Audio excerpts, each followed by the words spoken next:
Well, let's talk about that because I know this game is a game that's coming up soon, fam. I mean, we got a little time for this game. October the 14th, 7 p.m. tip-off time. Pelicans. You know the Rockets won. They won. They won last night. I want to say they beat down the team. Fred VanVleet. Yeah, Fred VanVleet is done for. Oh, he got ACL, so he's going to be done for a while. But let's kind of talk about this game right here if we can. Say again, DC, you kind of muddled, bro. Who's their point guard? They really don't have one. Not like a traditional one. That was a big loss for them. How does keep happening to Kevin Durant? I don't know. The Nets, he didn't have a point guard. He went to. I think they're looking for Reed Shepard. Didn't they draft Reed Shepard? It was a first round pick for him. DC. Yeah, Lex? I think they're gonna have Thompson run the point. KD keep running in the teams where you don't have a goddamn point guard to start line. What's going on? Well, he had Chris Paul, but they sent him on his way. That shit crazy. What up, Jessica?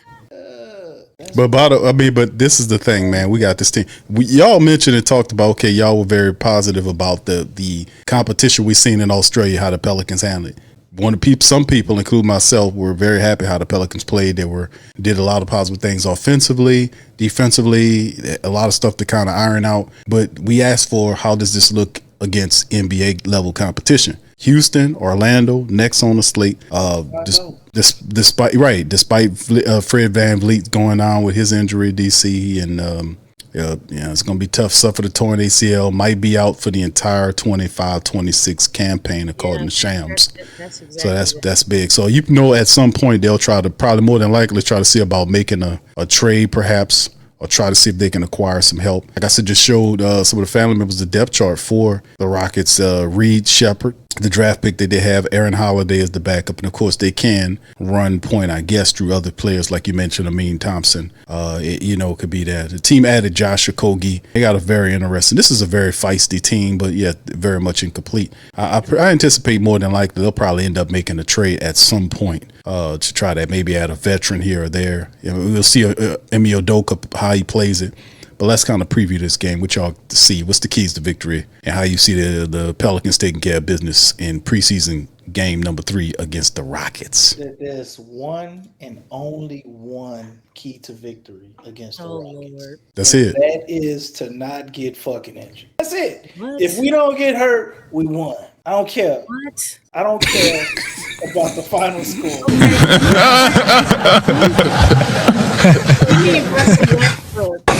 What? Bro, what are you talking about, man? I don't care about the final score. Don't nobody else get hurt. But look. Okay. What's up, James?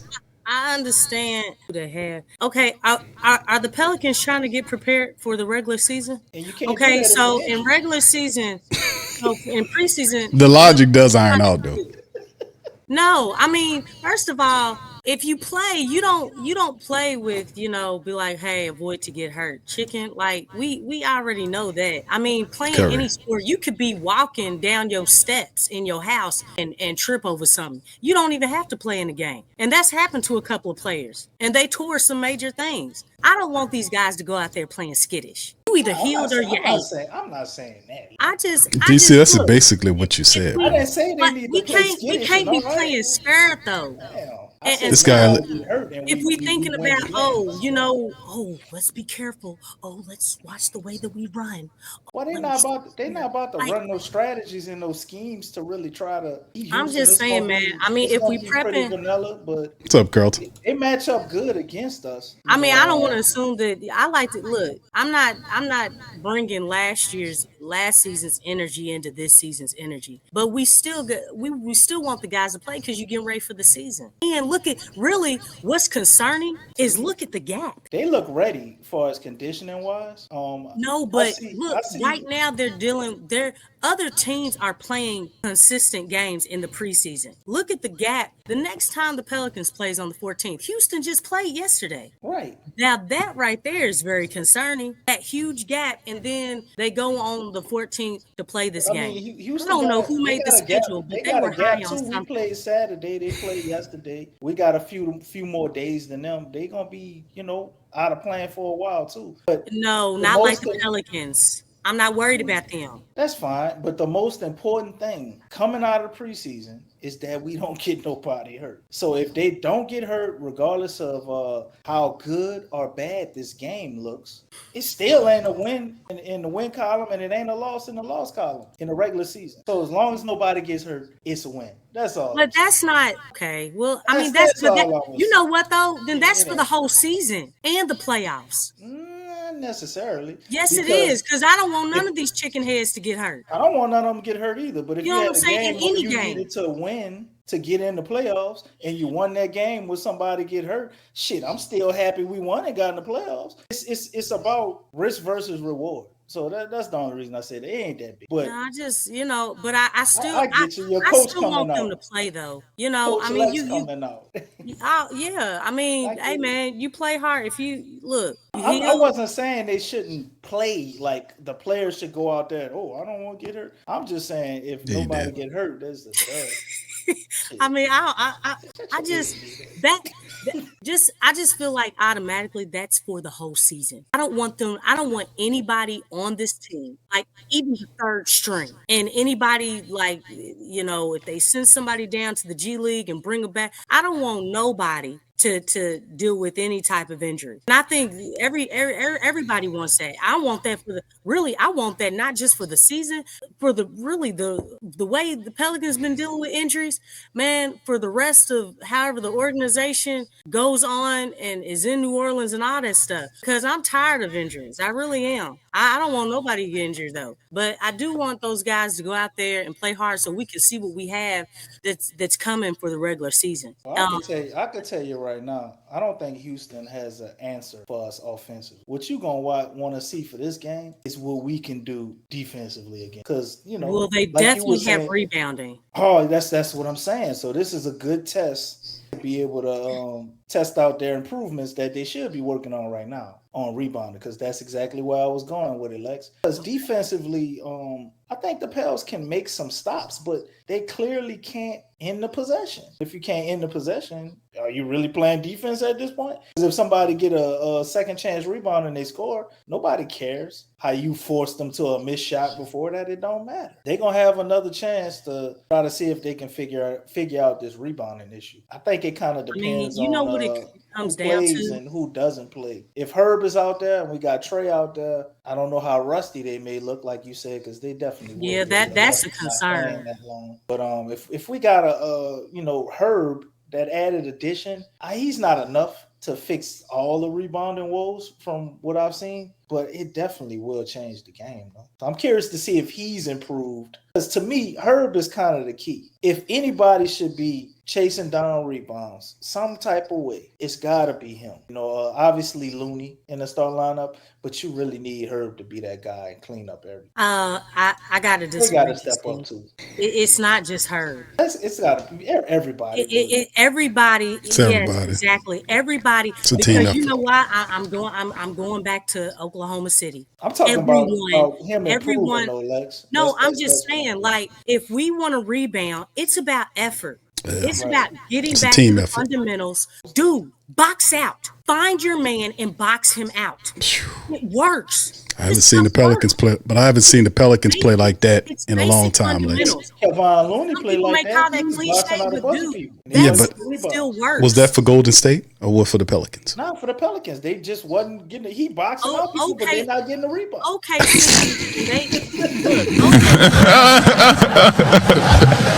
I'm just saying, Lex.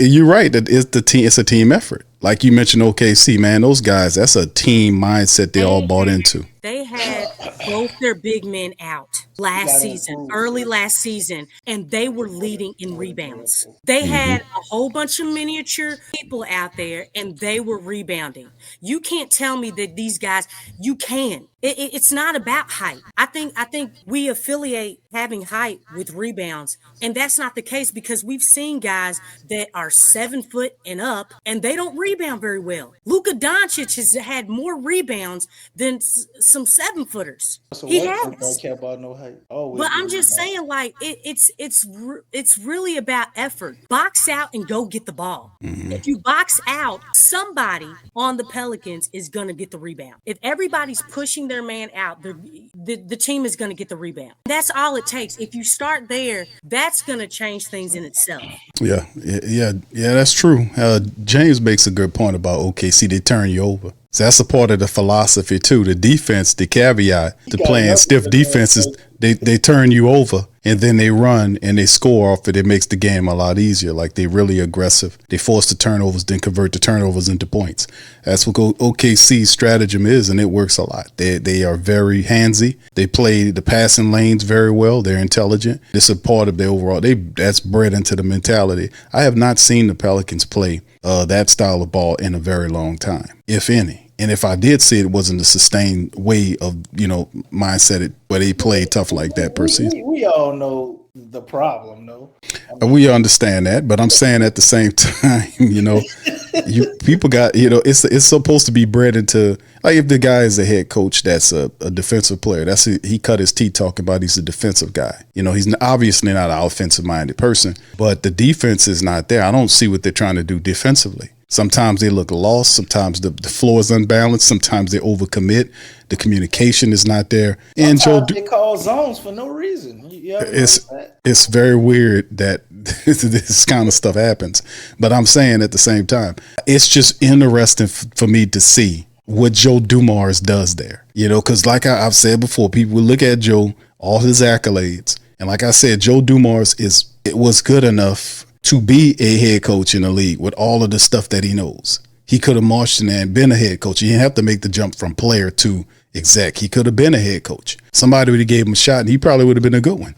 But the thing is, him sitting courtside, looking at Willie Green and the defense, I don't think Joe Dumars is going to he's not going to keep his mouth shut on the communication issues. His big thing is about communication. Yeah. You can, what he said, DC Lex, you cannot live in a silo. You cannot operate in a silo. That was his terminology. And speaking about have to be able to communicate. So that translates on defense, offense, all over the place. And we know defensively speaking, just to the defensive end, the Pelicans do not communicate well defensively. Mm-hmm. They really don't. I wonder if how it looks if they run point Zion and let Zion attack the boards and bring the ball up instead of. I know sometimes he's gonna want to crash out to get them easy buckets, but to me it seems like everybody be trying to run. Yeah, everybody's trying to run out, but nobody's getting the rebound. To get the rebound, man. Like somebody got to pick up that job, and who's it gonna be? Because we know Kevon Looney gonna make sure he got the big sealed off. He gonna get some rebounds, obviously, but he can't get all of them.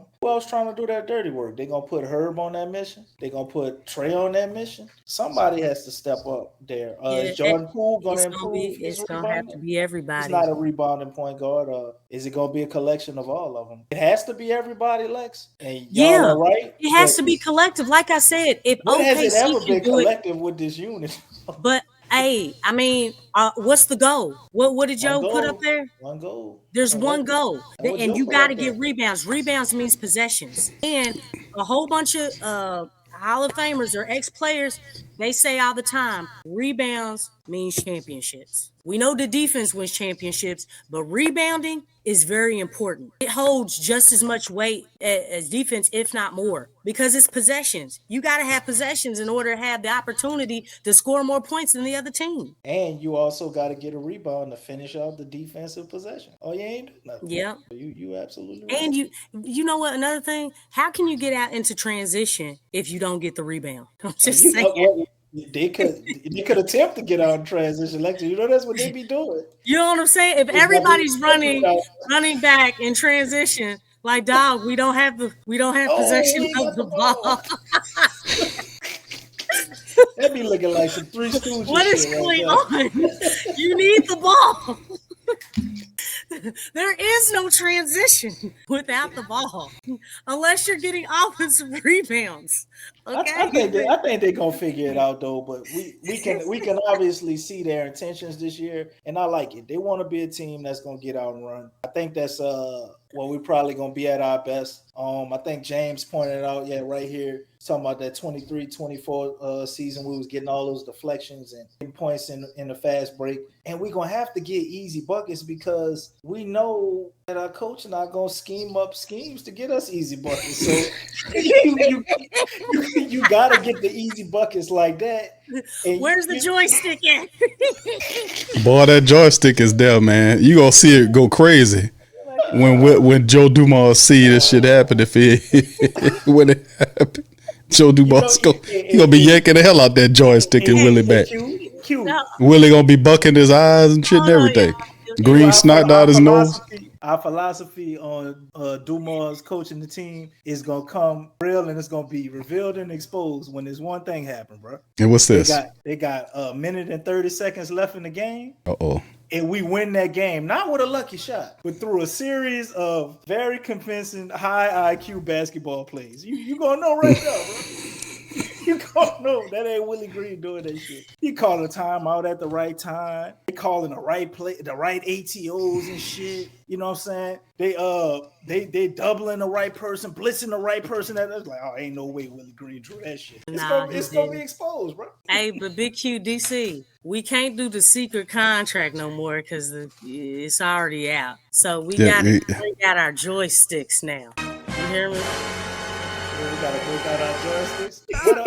Hey, hold up, I got it, y'all. We gotta bring these bad boys out. I love it, Lex. Hey, look, I'm gonna add something to your shit, Lex. Y'all gotta, go get it. Okay, so we find the PlayStation music or the Sega. You gotta pull one of them out, dog. Yeah, Sega. You pull out the joystick, man. Yeah, any one of them. You mean like the Super Mario Brothers, that type of shit? Yeah, they're Super Mario Brothers. There you go. Yeah, we gotta play. But like the theme for when we you all turn gotta the game bring them on, out man, though, just like this.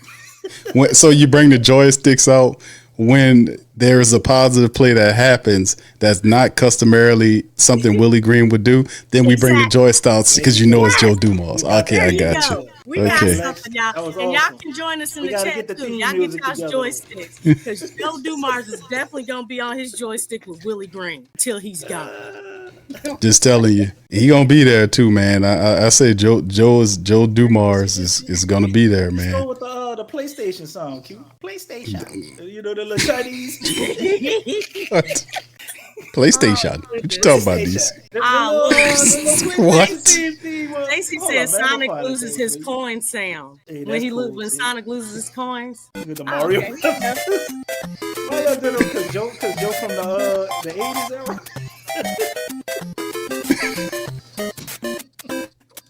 Okay, I got you. So that's what we gonna rip out.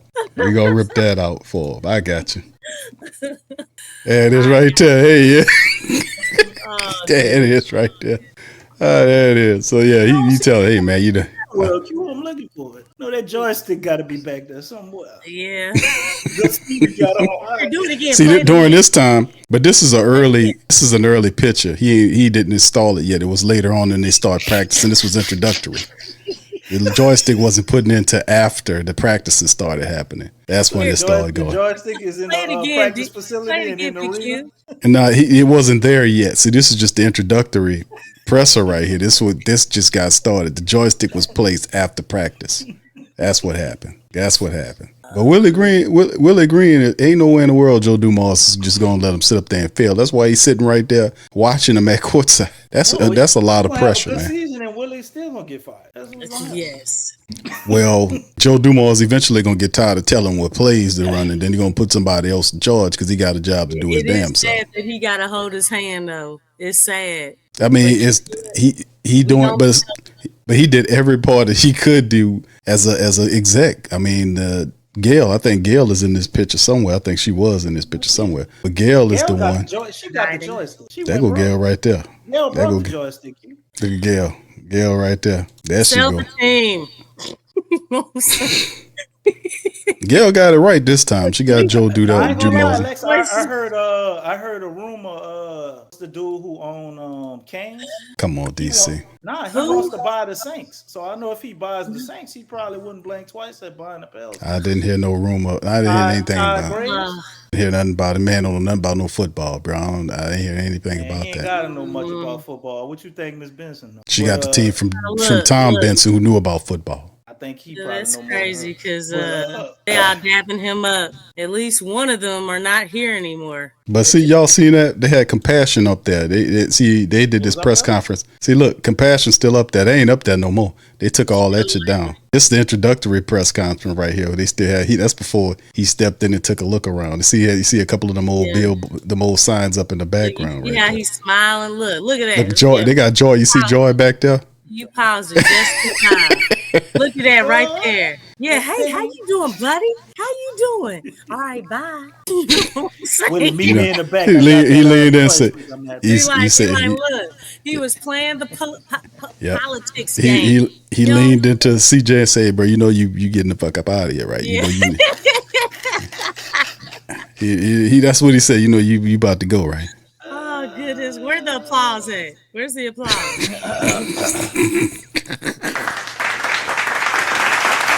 You know you about to get the fuck up out of here. You right? You know that, right? That's what that looked like right there. They didn't even bumped into him a little bit. Yeah. Jose, stop that acting. That's what he's doing. Stop falling out that cool. Stop being dramatic. I'm not hurt, Mr. Joe.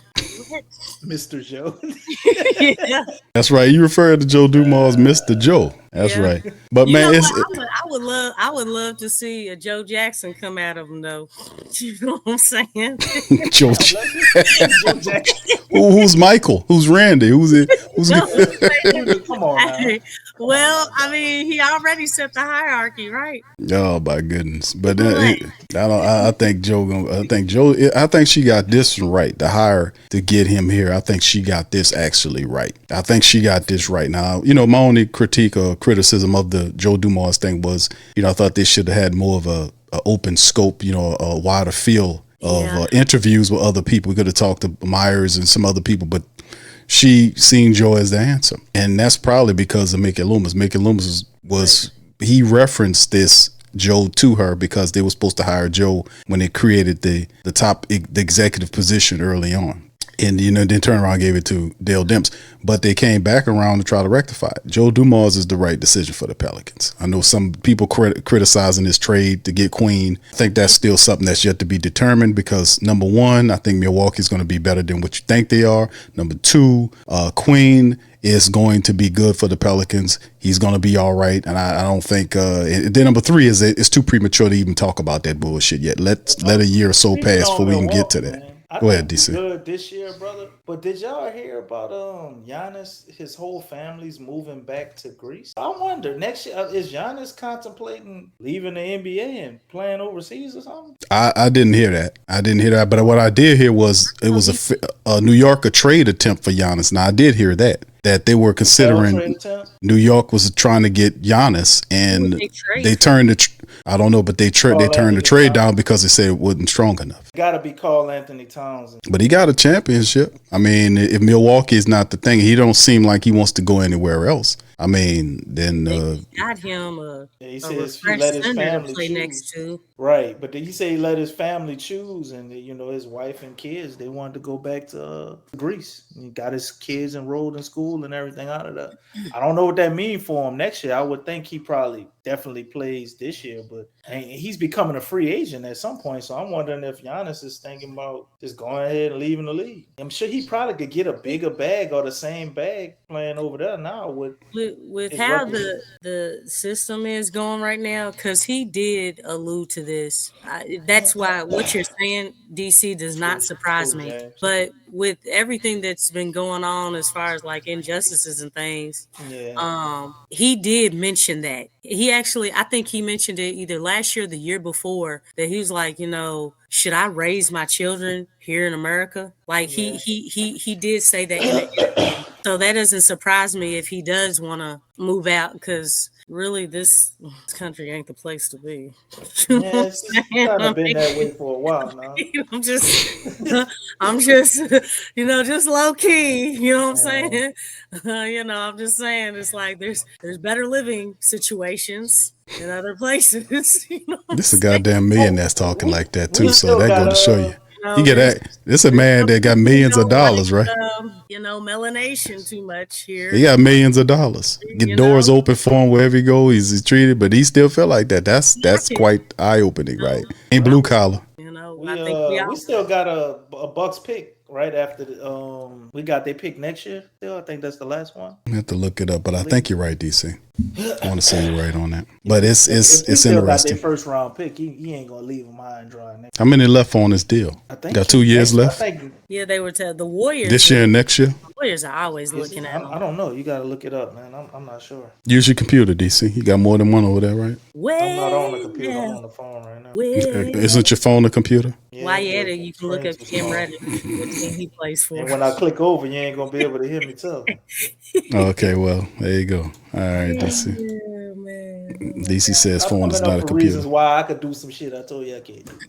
Okay, I know. That's why I was pressing it. Pressing you on that. But anyway, yeah, let's see. Yeah. But anyway, before we get ready to shut it, we talked about the Houston matchup with the Pels. I know Lex kind of alluded to the fact that the time difference insofar as the Pelicans take it so long to get ready to get that preseason matchup. I know they'll be practicing during that period of time. But like I said, what I've seen from over these first couple of games were very positive. We do understand the difference this season because that's what it's all about, the personnel, the leadership. Are you guys, just to the flock, how confident you guys are in the leadership of one Joe Dumars on the screen? Do you believe in Joe Dumars' moves? I mean, you might not agree with everything, but he has been consistent in his thought about communicating and the team playing a certain physical style of play that he played when he was with Detroit, and some of that mindset. I think that mirrors the temperament of the territory we live in, the mindset of the city and the region, to play physical. So, the only encumbrance in from what I've seen of covering the Pelicans this long is the head coach. As long as he got that PlayStation joystick in his back, we're going to see how far this goes, man. This is going to be a very interesting thing. But it's true time. If Willie can't elevate the team's play, then he got to go. And besides, Willie has 1 year remaining on his contract. This is it for Willie Green. He had that one extension year that was added. After this year, his contract is over with. So either way, he's gone. If he doesn't perform, and do what he's supposed to do, he'll get fired. And the fact that he has 1 year remaining, and of course, Joe Dumars wants his own guy.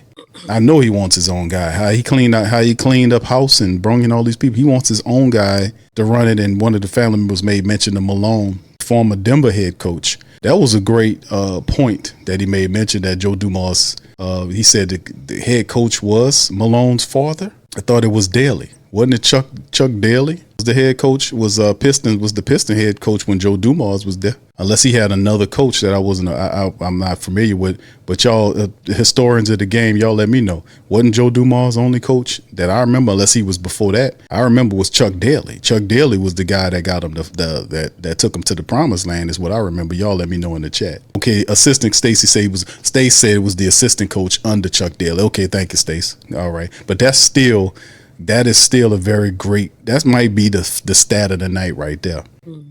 Yeah, that would be the stat of the night right there, and that is very interesting. Chuck Daly was Joe Dumars' head coach, and his son, his father, Malone's father, was the assistant coach, and Malone is out here as a free agent. Some of this shit just writes itself. Yeah, he's on NBA. Up, ain't it? That's it. Some of this shit just writes itself, don't it? And not only that, Malone is older. And we know that Zion responds very well to older cats. But let me ask you, this is just hyperbole. But would Malone and Joe Dumars get along? Why wouldn't they? I'm just asking the question. Would they? Because some people say Malone has somewhat of a temperament. I've heard before that they talked about some of Malone's temperament. Maybe it was with that leadership group out there in Denver, but that's what I remember hearing about Malone at time being difficult to deal with. He seemed kind of like one of the old school guys, man, and I think that's what Joe is all about. From the era when men could be men without all these, restrictions. And I think there's a mutual respect because Malone didn't get along with the GM. That's facts, yeah.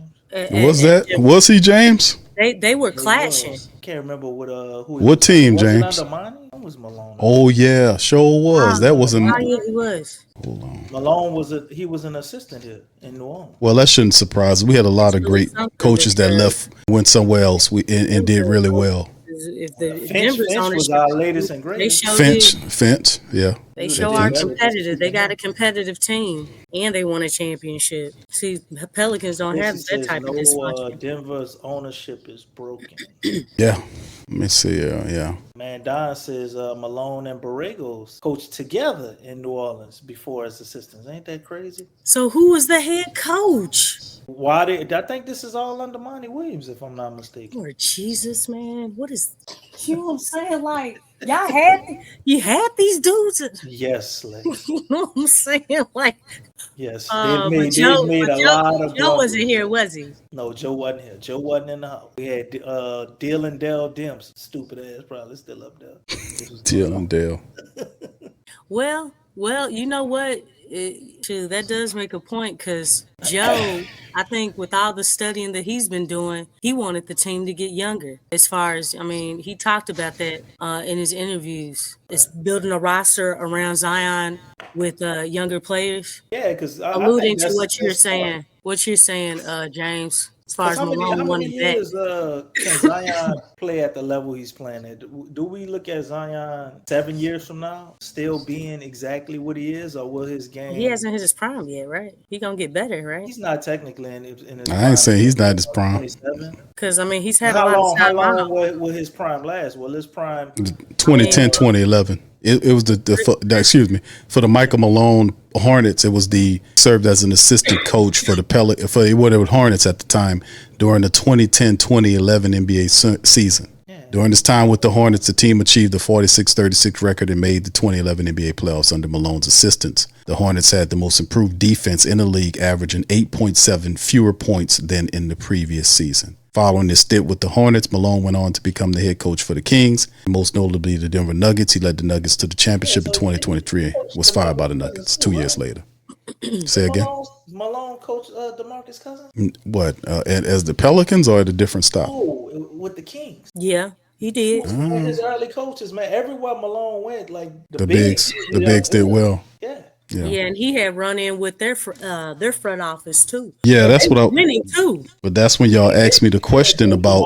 Probably got history. But that's what I'm saying. That's when y'all asked me the question. He had a problem with leadership in Sacramento. He had a problem with Denver. That's why I asked the question: would him and Joe get along here with problems and issues with those? Well, anybody who have Sacramento's an idiot club, so I guess I can exclude them. So, but it does. He had an issue with Denver as well, so that was my question about that. I mean, 23 and 2014. He helped Denver get a championship, but it wasn't enough to keep him. They don't care about that. Nobody saw Jokic coming either, man. You got to give him some credit for building that guy, because I remember seeing Jokic when he was young. You saw some flashes or something there, nowhere near like what he looks like. Yeah, he was definitely a gem coming out second round. Shit, he probably one of the best second round picks of all time, if not. Probably saw it'd be hard pressed to find one that would be considered better than him, man. That's big, man. It almost boggles my mind that he was a second rounder, man, and doing like that, man. MVP. Yeah, I can't think of anybody else that came out the second round that's done. The only person that probably comes close, I mean, he's not MVP, but is probably Draymond. I mean, with his 4 championships, but he's not the best guy on his team. Jokic is the best guy on his team, huh? It ain't even close, Lex. Draymond. No, I'm just saying, like, if we are doing that, because Draymond's not the best player. That's what I was saying. Like Jokic is the MVP of his team. Draymond isn't. So that's the only difference. Is it's a distant second.